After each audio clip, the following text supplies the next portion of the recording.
Eh bien, j'ai pu vérifier que quand on sourit alors qu'on n'a pas envie de sourire, eh bien, on déclenche une émotion différente. D'ailleurs, c'est le principe des clubs du rire. Vous vous forcez à rire. Et vous allez vraiment vous mettre à rire. C'est-à-dire que vous forcez le corps, et le mental suit. Attends, j'ai fait ça pour toi et c'est ainsi que tu me remercies? Autre exemple, j'ai fait tous ces efforts pour perdre du poids et j'ai perdu 100 grammes? Vraiment? Moi, j'avais des attentes différentes. Et le fait d'avoir des attentes comme cela, ça va nous placer toujours dans l'insécurité. Les attentes sont dangereuses pour cette raison. Soyez déraisonnable. Communiquez quand personne ne veut le faire. Démarchez les clients les plus difficiles. Ayez l'audace de choisir vos valeurs pour faire de vous un grand leader pour un monde meilleur. Alors, comment changer l'état d'esprit? Quelques clés. Il y a quelques façons pratiques pour changer notre humeur et donc pour changer la qualité de notre journée, de notre semaine et peut-être de notre année et de notre vie. D'abord, se poser la question, quand est-ce qu'on est de mauvaise humeur?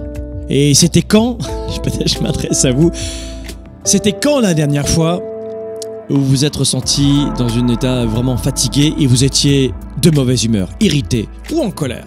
Ce que j'aimerais vous expliquer, c'est comment le fait d'être dans cet état peut affecter d'autres aspects de notre vie.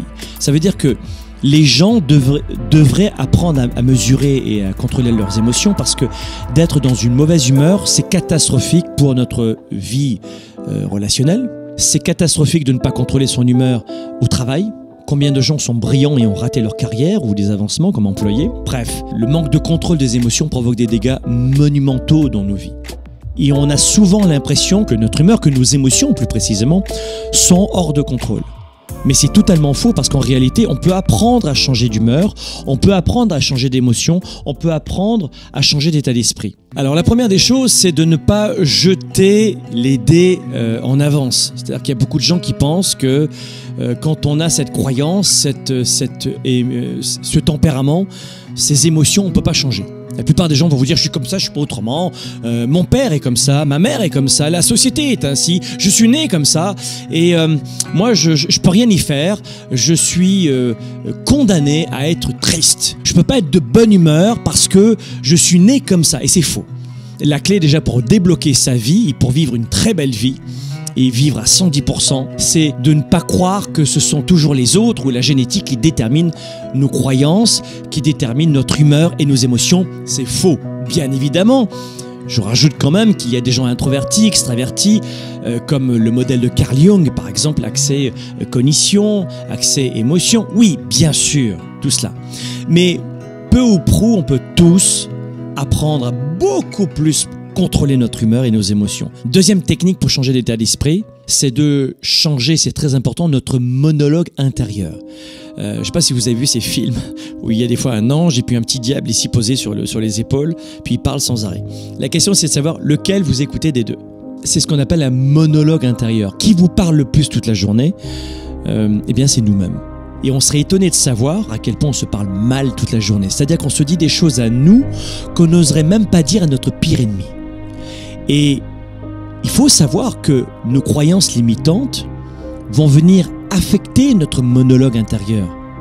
Et ces pensées vont créer notre paradigme, notre programmation, la façon dont on voit le monde, les autres, nous-mêmes. Mais nous voyons les autres tels que nous sommes, pas tels qu'ils sont. On ne voit pas le monde tel qu'il est, mais tel que nous sommes. Lorsqu'on est de bonne humeur le matin, étonnamment, on est attiré par des gens positifs, on voit des belles choses. Donc, plutôt que de penser à quelque chose de laisser cette image négative, cette pensée négative, donnez la parole à l'autre partie de vous qui dit du positif. Ça paraît très enfantin, mais c'est malheureusement ce que les gens font. Donc il faut découvrir non seulement comment améliorer notre humeur, mais il faut changer toute notre vision de la façon dont on voit la vie en fait. Troisième point, souvent les gens me disent « Est-ce qu'il y aurait une astuce très rapide, Franck?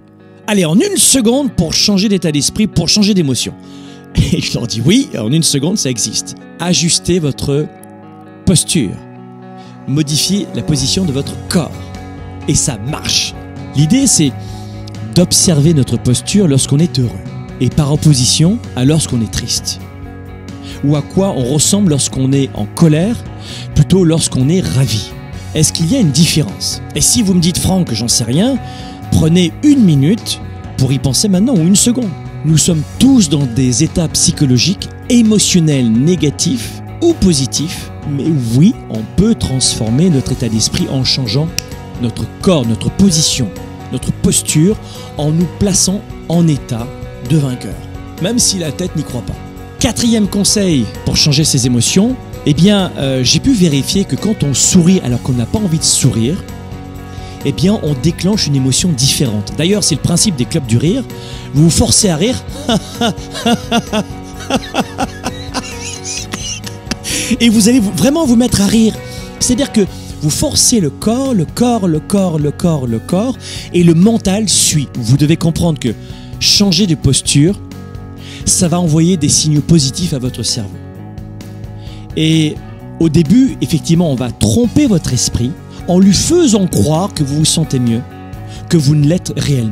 Ce que je veux vous dire, c'est faites en sorte surtout d'apprendre à changer votre état d'esprit avec cette rapide petite astuce. La 5e astuce pour modifier son état d'esprit, c'est de bouger son corps. Alors, moi j'ai des racines italiennes, donc pour moi c'est un peu plus simple cette notion. Mais il y a beaucoup de gens qui ont tendance à ne pas trop bouger leur corps. Mais les gens qui arrivent à bouger leur corps plus facilement déclenchent plus facilement une bonne émotion.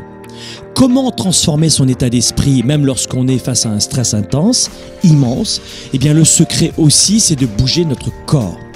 L'émotion est créée notamment par le mouvement. En d'autres termes, les émotions sont liées au mouvement notamment de notre corps. 6e façon de modifier ses émotions, c'est de créer des rituels stimulants, des enchaînements en fait. Et vous ne laissez pas l'opportunité d'abandonner ou de laisser tomber.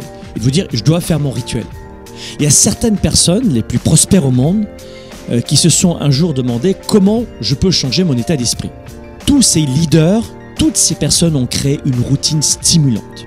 Donc pour avoir une bonne journée et un meilleur état d'esprit et changer son état d'esprit, on peut le faire dès le matin et aussi le soir avant de se coucher avec une routine, une séquence d'habitudes que l'on répète en permanence.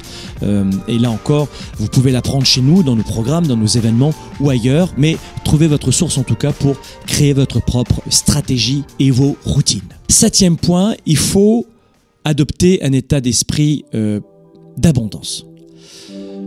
Comment voulez-vous être sur le plan émotionnel dans un très bon état, performante, si on vit dans l'insécurité, si on a un état d'esprit de pénurie? Ce qui nous permet d'être dans l'abondance et pas toujours d'être dans la crispation, c'est non pas de voir petit, mais de se dire, ok, je vais faire en sorte de ne pas toujours avoir des attentes et des dus.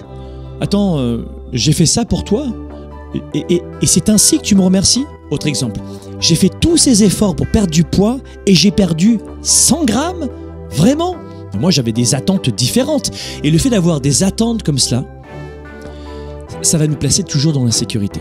Les attentes sont dangereuses pour cette raison. Parce que si elles ne sont pas satisfaisantes, si elles ne viennent pas conformément à ce qu'on avait comme idée dans notre état d'esprit, eh bien nos émotions vont se détériorer. Et on s'en prend à nous-mêmes et on s'en prend aux autres.